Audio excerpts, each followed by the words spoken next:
શહેરમાં પૂજ્ય ડોંગરેજી મહારાજના શિષ્ય ગુજરાતી પાક શાસ્ત્રીજી મહારાજના મુખે યોજાયેલ ભાગવત કથા સપ્તાહનું આજે સમાપન થયું હતું। શહેરમાં સપ્તાહ દરમિયાન વિવિધ મનોરથ અને ઉત્સવોની ભવ્યાતિ ભવ્ય ઉજવણી કરવામાં આવી।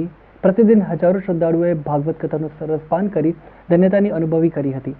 આજે સમાપન પ્રસંગે વડોદરાના સાંસદ રંજનબેન ભટ્ટ, ભારતીય જનતા પાર્ટીના શહેર અધ્યક્ષ ડોક્ટર વિજયભાઈ શાહ, સ્થાયી સમિતિના પૂર્વ ચેરમેન ડોક્ટર હિતેન્દ્ર પટેલ તેમજ સ્થાનિક કાઉન્સિલરો સહિતના મહાનુભાવો ઉપસ્થિત રહ્યા હતા। વડતાલ સ્વામિનારાયણ મંદિરના સંતો તેમજ નવનાથ કાવડ યાત્રાના પ્રણેતા વિજય મહારાજે વિશેષ ઉપસ્થિતિ રહી આશીર્વચન આપ્યા હતા। संतो महंतो અને રાજકીય મહાનુભાવોના હસ્તે મહાઆરતી કરવામાં આવી અને આ સાથે ભાગવત કથાનું સમાપન થયું હતું। વડોદરા ભક્તિની નગરી પણ છે। છેલ્લા 4 દિવસથી વડોદરા શ્રી રામમય ભક્તિમય બિલકુલ બન્યું છે।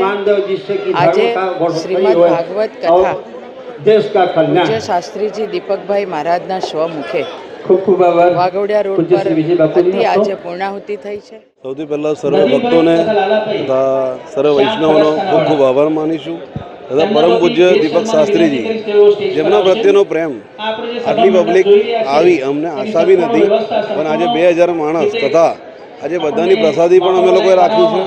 આજે બધા સંપૂર્ણ સમાપન સાથે ઇવન અમારા લોકલાડીલા દરબાવતી ધારાસભ્ય શૈલેષભાઈ તથા એમપી સંસદ શ્રી રંજનબેન તથા સ્થાનિક કોર્પોરેટર બધાએ આજે આજરોજ શોભા વધારી તથા આપણા વિજયભાઈ શાહ અધ્યક્ષશ્રી એમને પણ આજે આશીર્વચન આપી તથા સ્વામિનારાયણ મંદિરના સંતો આજે આ બધાએ પૂર્ણાહુતિનો લાભ લઈ અમને લોકોને આશીર્વચન આપ્યા છે।